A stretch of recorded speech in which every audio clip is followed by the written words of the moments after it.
First Maccabees chapter 5. When the nations all around heard that the altar had been rebuilt and the sanctuary dedicated as it was before, they became very angry, and they determined to destroy the descendants of Jacob who lived among them. So they began to kill and destroy among the people. But Judas made war on the descendants of Esau in Idumea and Acrabatim, because they kept lying in wait for Israel. He dealt them a heavy blow and humbled them and despoiled them. He also remembered the wickedness of the sons of Bain, who were a trap and a snare to the people, and ambushed them on the highways.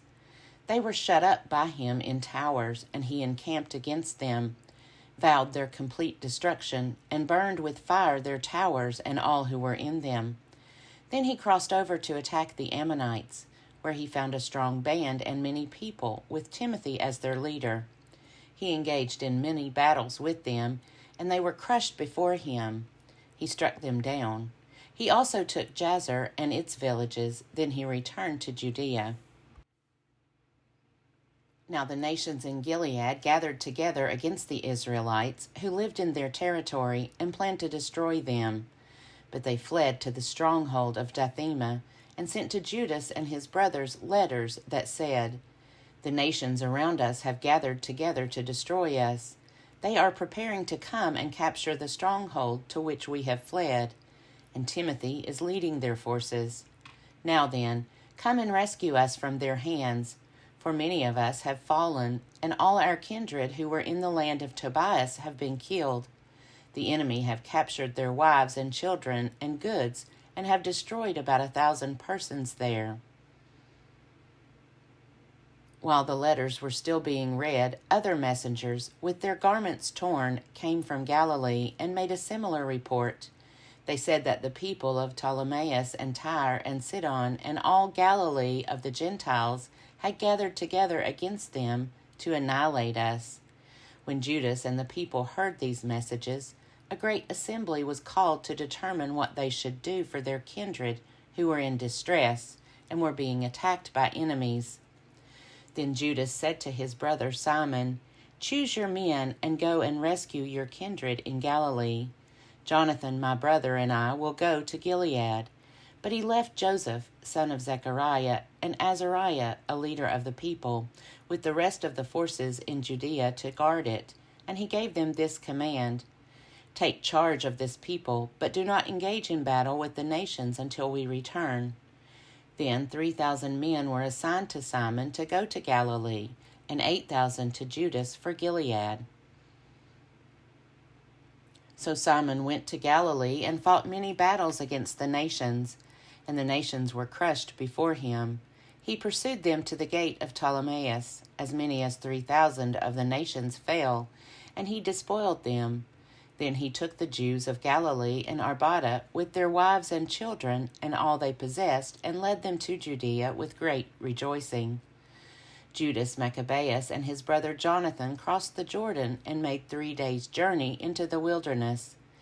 They encountered the Nabateans, who met them peaceably and told them all that had happened to their kindred in Gilead.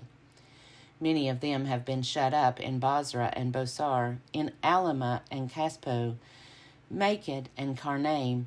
All these towns were strong and large, and some have been shut up in the other towns of Gilead. The enemy are getting ready to attack the strongholds tomorrow and capture and destroy all these people in a single day. Then Judas and his army quickly turned back by the wilderness road to Bozrah, and he took the town and killed every male by the edge of the sword. Then he seized all its spoils and burned it with fire. He left the place at night, and they went all the way to the stronghold of Dathema. At dawn they looked out and saw a large company, which could not be counted, carrying ladders and engines of war to capture the stronghold and attacking the Jews within. So Judas saw that the battle had begun, and that the cry of the town went up to heaven, with trumpets and loud shouts. And he said to the men of his forces, "Fight today for your kindred." Then he came up behind them in 3 companies, who sounded their trumpets and cried aloud in prayer. And when the army of Timothy realized that it was Maccabees, they fled before him, and he dealt them a heavy blow. As many as 8,000 of them fell that day. Next he turned aside to Maapha and fought against it and took it, and he killed every male in it, plundered it, and burned it with fire.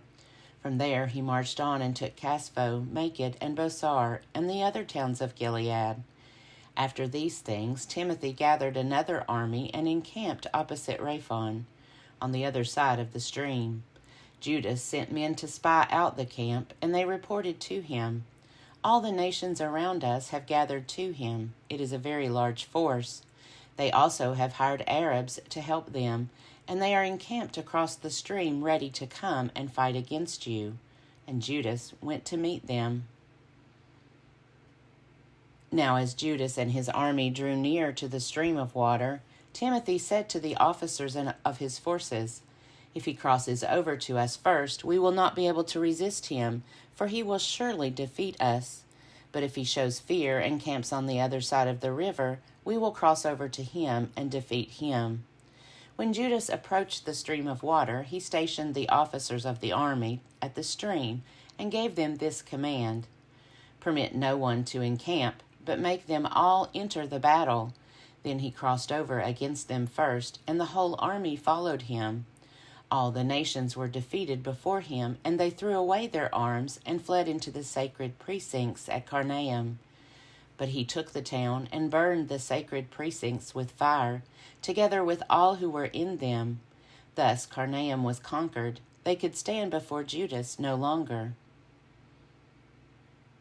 Then Judas gathered together all the Israelites in Gilead, the small and the great, with their wives and children and goods, a very large company, to go to the land of Judah.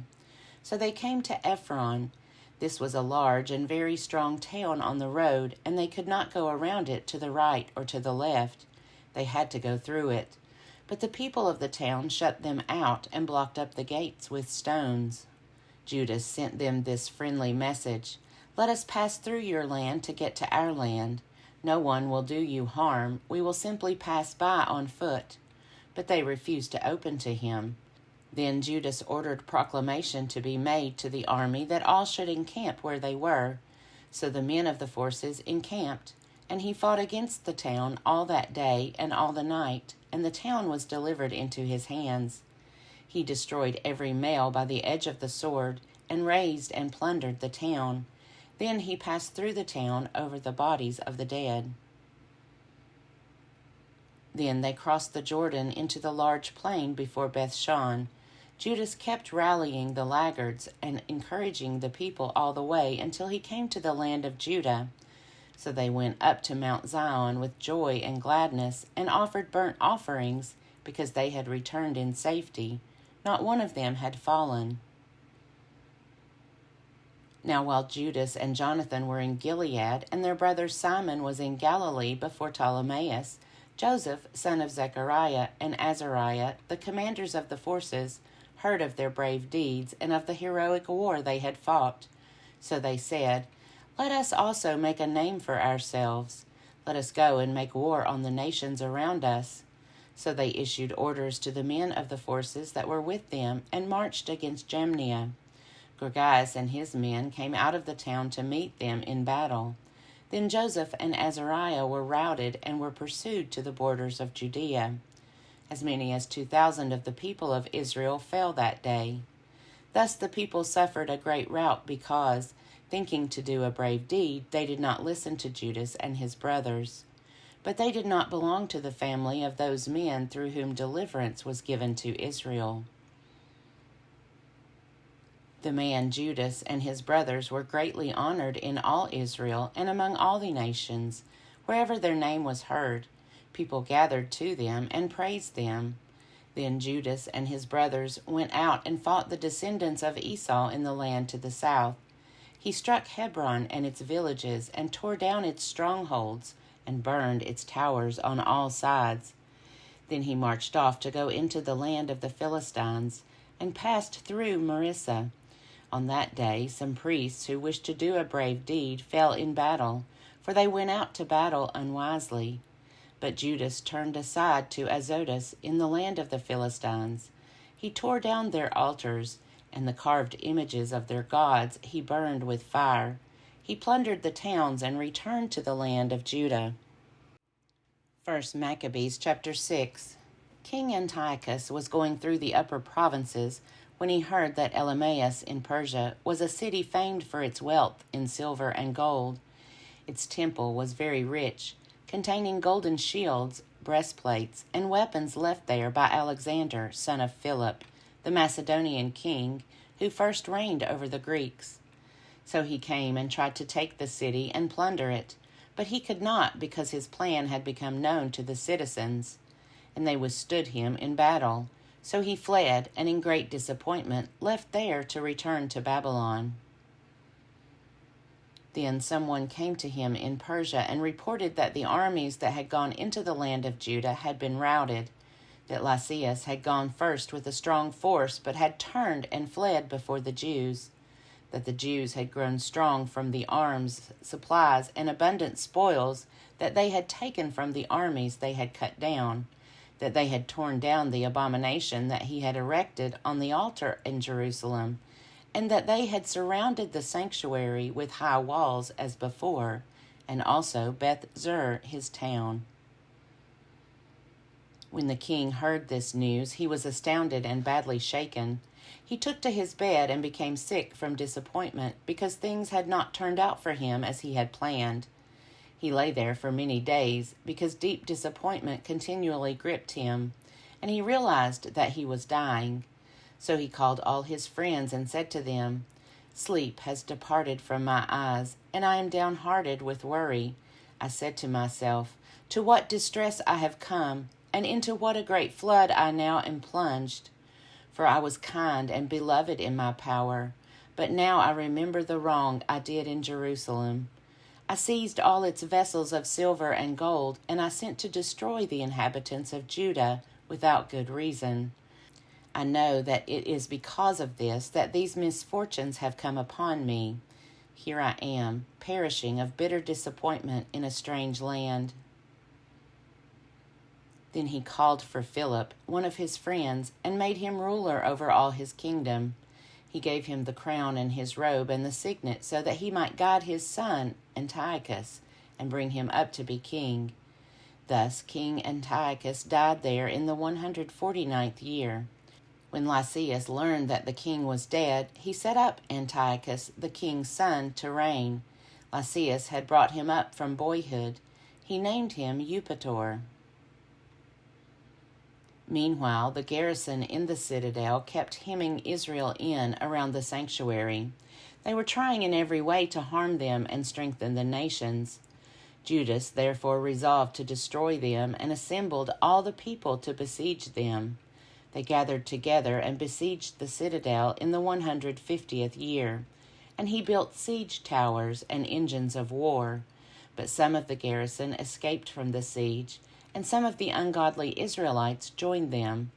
They went to the king and said, "How long will you fail to do justice and to avenge our kindred? We were happy to serve your father, to live by what he said, and to follow his commands. For this reason, the sons of our people besieged the citadel and became hostile to us. Moreover, they have put to death as many of us as they have caught, and they have seized our inheritances. It is not against us alone that they have stretched out their hands. They have also attacked all the lands on their borders. And see, today they have encamped against the citadel in Jerusalem to take it. They have fortified both the sanctuary and Beth-zur. Unless you quickly prevent them, they will do still greater things, and you will not be able to stop them." The king was enraged when he heard this. He assembled all his friends, the commanders of his forces and those in authority. Mercenary forces also came to him from other kingdoms and from islands of the sea.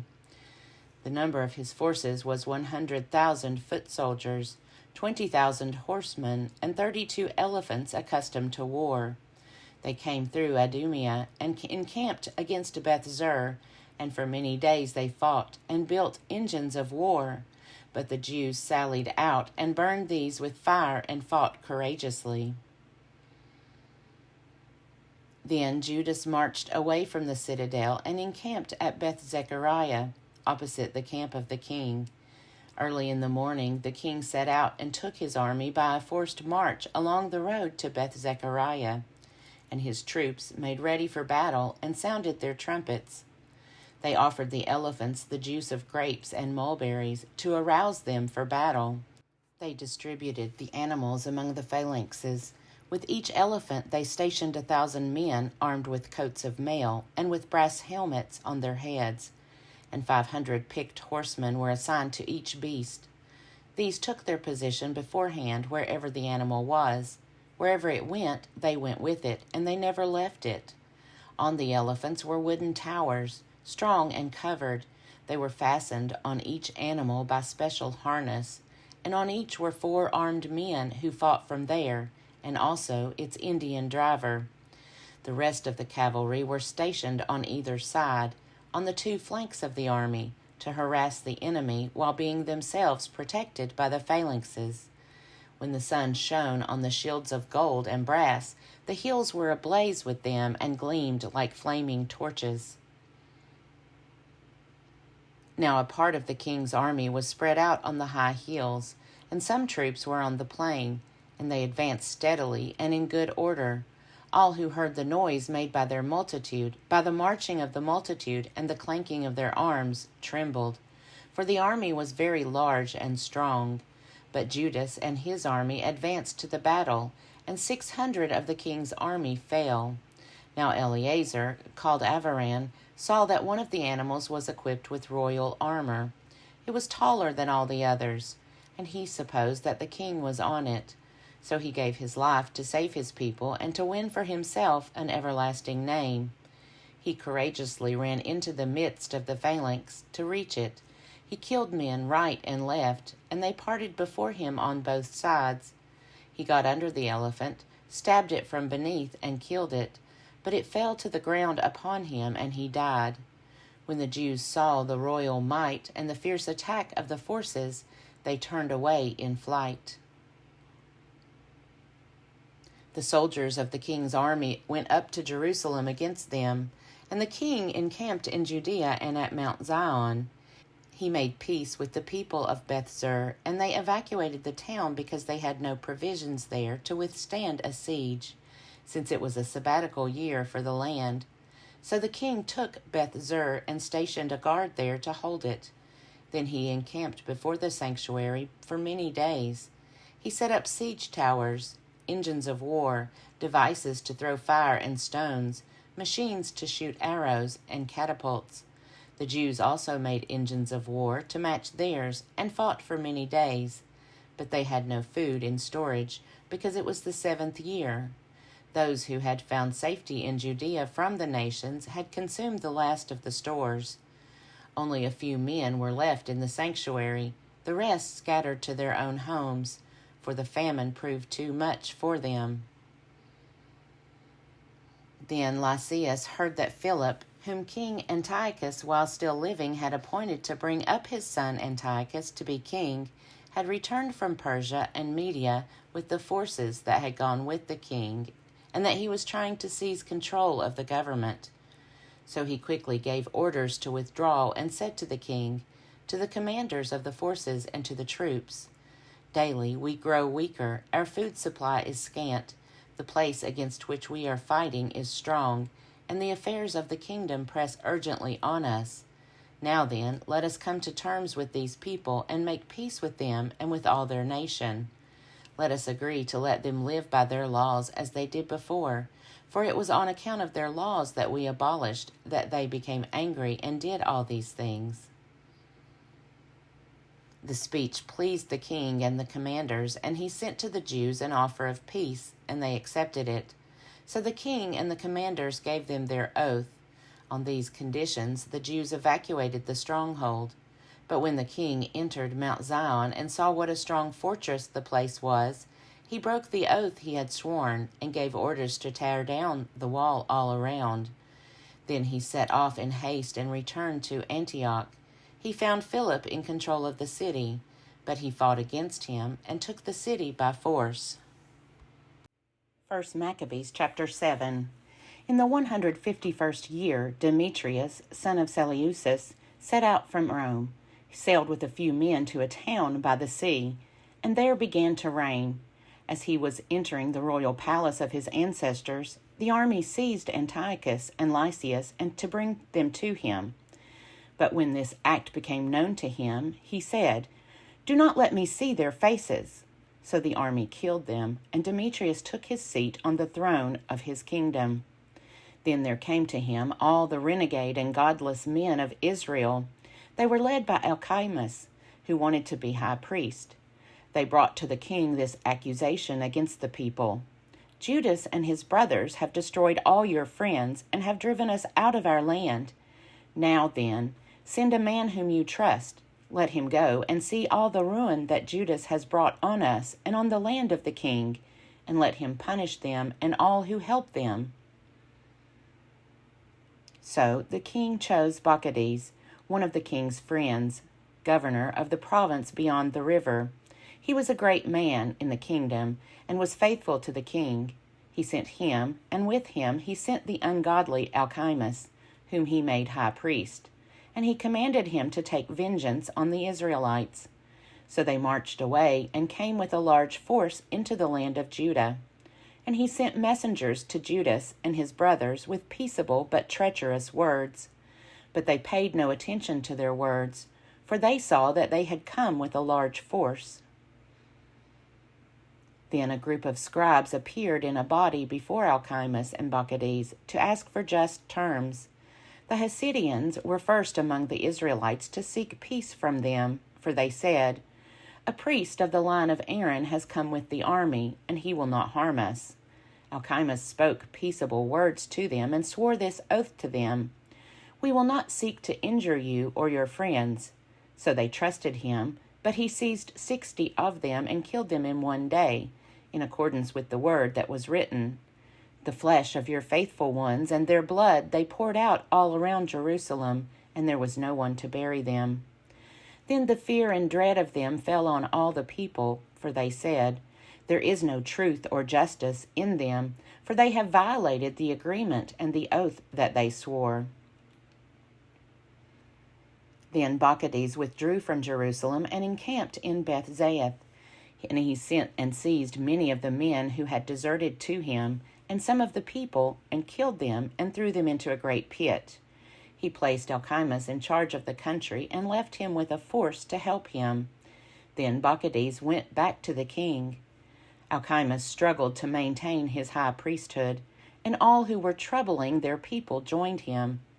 They gained control of the land of Judah and did great damage in Israel. And Judah saw all the wrongs that Alcimus and those with him had done among the Israelites. It was more than the nations had done. So Judas went out into all the surrounding parts of Judea, taking vengeance on those who had deserted and preventing those in the city from going out into the country. When Alcimus saw that Judas and those with him had grown strong and realized that he could not withstand them, he returned to the king and brought malicious charges against them. Then the king sent Nicanor, one of his honored princes, who hated and detested Israel, and he commanded him to destroy the people. So Nicanor came to Jerusalem with a large force, and treacherously sent to Judas and his brothers this peaceable message: "Let there be no fighting between you and me. I shall come with a few men to see you face to face in peace." So he came to Judas, and they greeted one another peaceably. But the enemy were preparing to kidnap Judas. It became known to Judas that Nicanor had come to him with treacherous intent, and he was afraid of him and would not meet him again. When Nicanor learned that his plan had been disclosed, he went out to meet Judas in battle near Caphar-Salama. About 500 of the army of Nicanor fell, and the rest fled into the city of David. After these events, Nicanor went up to Mount Zion. Some of the priests from the sanctuary and some of the elders of the people came out to greet him peaceably and to show him the burnt offering that was being offered for the king. But he mocked them, and derided them, and defiled them, and spoke arrogantly. And in anger he swore this oath: Unless Judas and his army are delivered into my hands this time, then if I return safely, I will burn up this house. And he went out in great anger. At this the priests went in and stood before the altar and the temple. They wept and said, You chose this house to be called by your name, and to be for your people a house of prayer and supplication. Take vengeance on this man and on his army, and let them fall by the sword. Remember their blasphemies, and let them live no longer. Now Nicanor went out from Jerusalem and encamped in Beth-horon, and the Syrian army joined him. Judas encamped in Adasa with 3,000 men. Then Judas prayed and said, When the messengers from the king spoke blasphemy, your angel went out and struck down 185,000 of the Assyrians. So also crush this army before us today. Let the rest learn that Nicanor has spoken wickedly against the sanctuary, and judge him according to this wickedness. So the armies met in battle on the 13th day of the month of Adar. The army of Nicanor was crushed, and he himself was the first to fall in the battle. When his army saw that Nicanor had fallen, they threw down their arms and fled. The Jews pursued them a day's journey, from Adasa as far as Gazara, and as they followed, they kept sounding the battle call on the trumpets.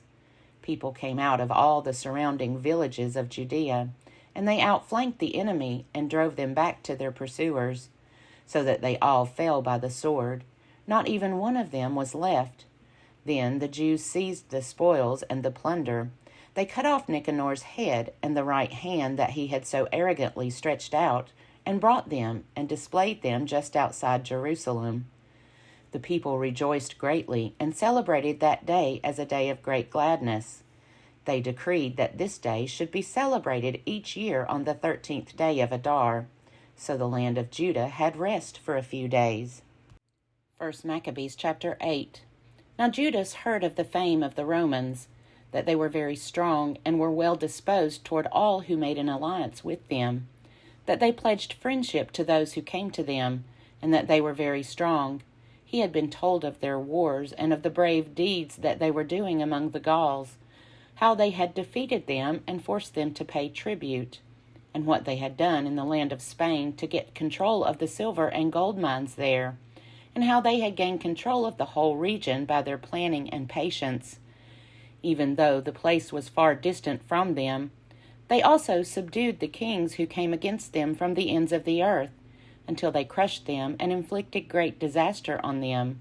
The survivors paid them tribute every year.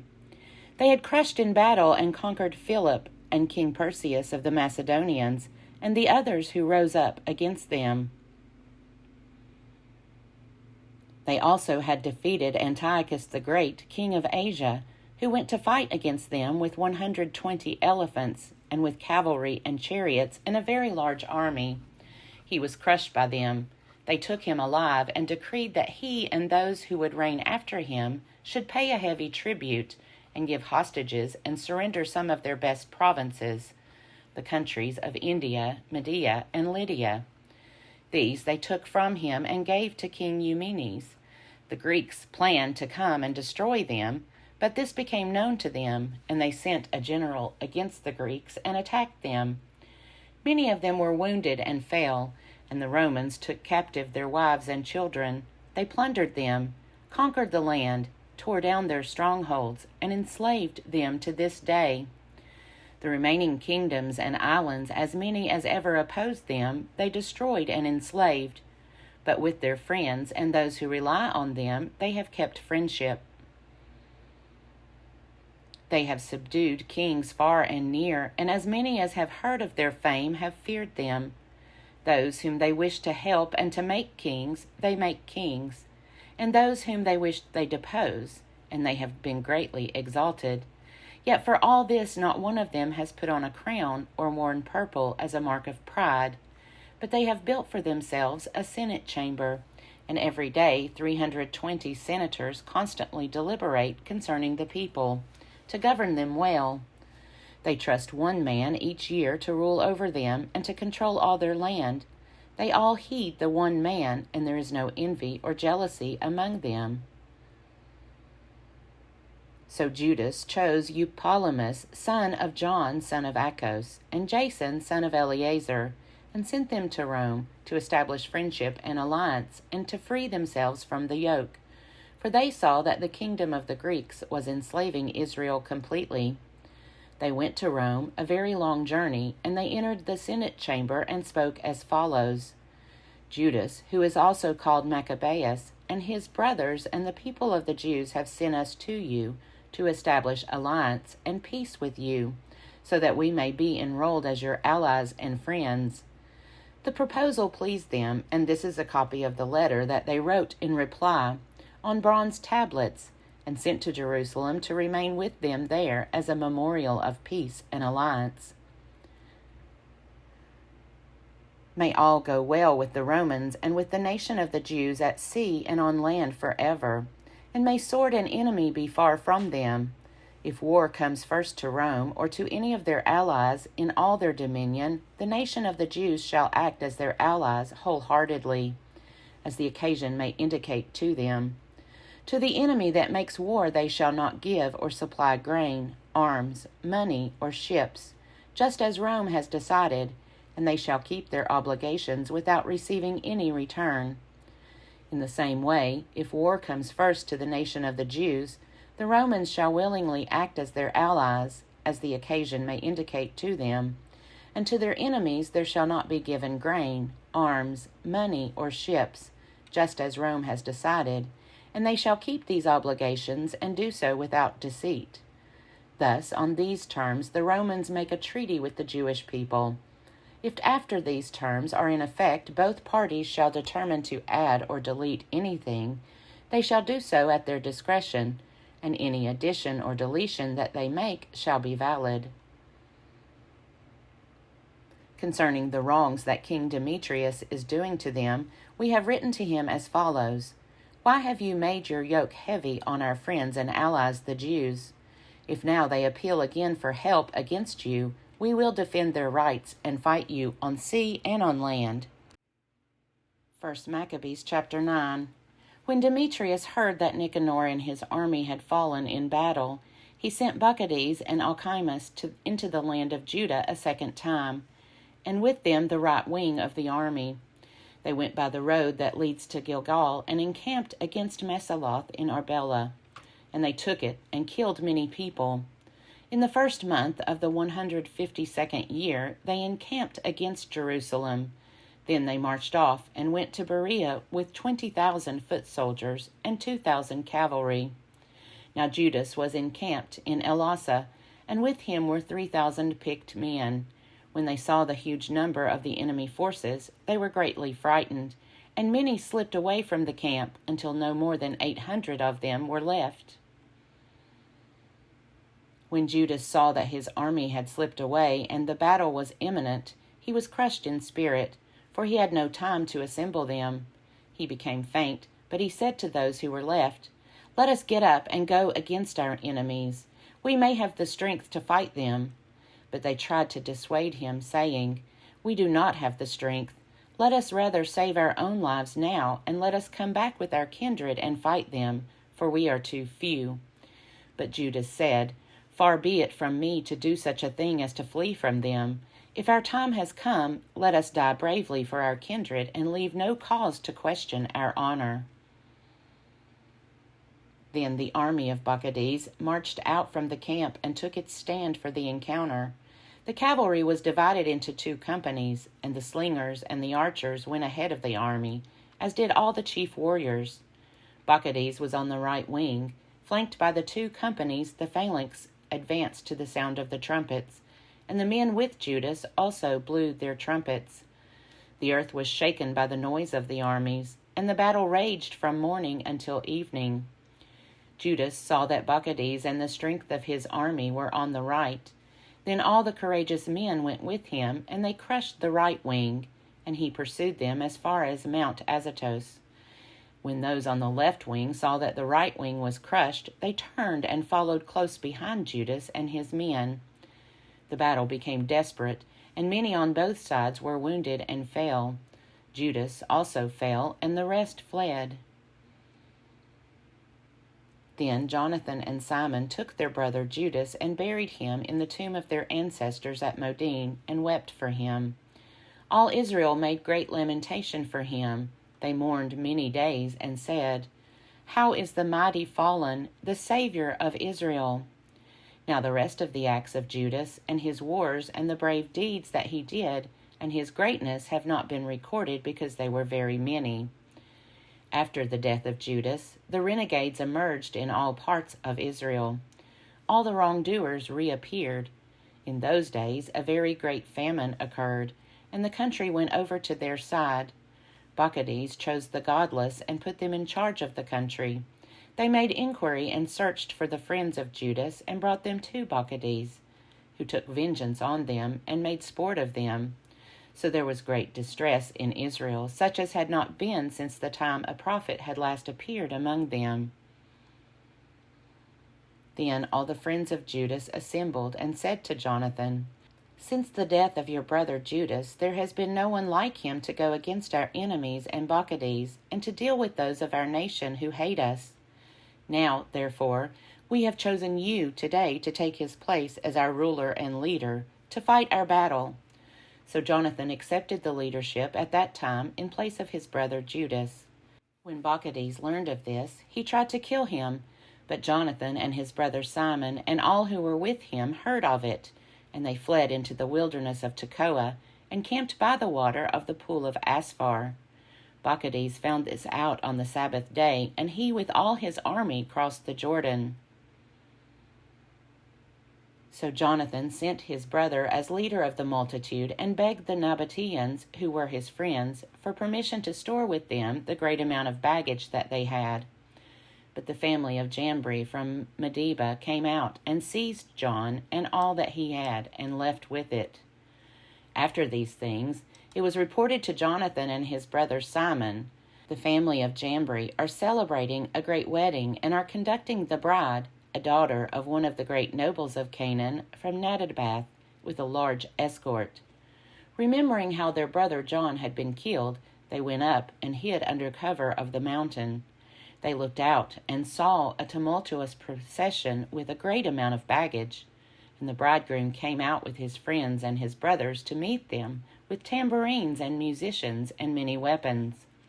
Then they rushed on them from the ambush and began killing them. Many were wounded and fell, and the rest fled to the mountain, and the troops took all their goods. So the wedding was turned into mourning, and the voice of their musicians into a funeral dirge. After they had fully avenged the blood of their brother, they returned to the marshes of the Jordan. When Maccabees heard of this, he came with a large force on the Sabbath day to the banks of the Jordan. And Jonathan said to those with him, "Let us get up now and fight for our lives, for today things are not as they were before. For look, the battle is in front of us and behind us. The water of the Jordan is on this side and on that. With marsh and thicket, there is no place to turn. Cry out now to heaven that you may be delivered from the hands of our enemies." So the battle began, and Jonathan stretched out his hand to strike Maccabees, but he eluded him and went to the rear. Then Jonathan and the men with him leaped into the Jordan and swam across to the other side. And Maccabees' troops did not cross the Jordan to attack them. And about 1,000 of Maccabees' men fell that day. Then Maccabees returned to Jerusalem and built strong cities in Judea, the fortress in Jericho and Emmaus and Beth-horon and Bethel and Timnath and Pherathon and Tephon, with high walls and gates and bars. And he placed garrisons in them to harass Israel. He also fortified the towns of Beth-zur and Gezerah, and the citadel, and in them he put troops and stores of food. And he took the sons of the leading men of the land as hostages, and put them under guard in the citadel at Jerusalem. In the 153rd year, in the 2nd month, Alcimus gave orders to tear down the wall of the inner court of the sanctuary. He tore down the work of the prophets. But he only began to tear it down, for at that time Alcimus was stricken, and his work was hindered. His mouth was stopped, and he was paralyzed. so that he could no longer say a word or give commands concerning his house. And Alcimus died at that time in great agony. When Bacchides saw that Alcimus was dead, he returned to the king, and the land of Judah had rest for 2 years. Then all the lawless plotted and said, "See, Jonathan and his men are living in quiet and confidence. So now let us bring Bacchides back, and he will capture them all in one night." And they went and consulted with him. He started to come with a large force and secretly sent letters to all his allies in Judea telling them to seize Jonathan and his men. But they were unable to do it because their plan became known. And Jonathan's men seized about 50 of the men of the country who were leaders in this treachery and killed them. Then Jonathan with his men and Simon withdrew to Bethbasi in the wilderness. He rebuilt the parts of it that had been demolished, and they fortified it. When Bacchides learned of this, he assembled all his forces and sent orders to the men of Judea. Then he came and encamped against Bethbasi. He fought against it for many days and made engines of war. But Jonathan left his brother Simon in the town while he went out into the country, and he went with only a few men. He struck down Odomorah and his kindred and the people of Phasaron in their tents. Then he began to attack and went into battle with his forces, and Simon and his men sallied out from the town and set fire to the engines of war. They fought with Bacchides, and he was crushed by them.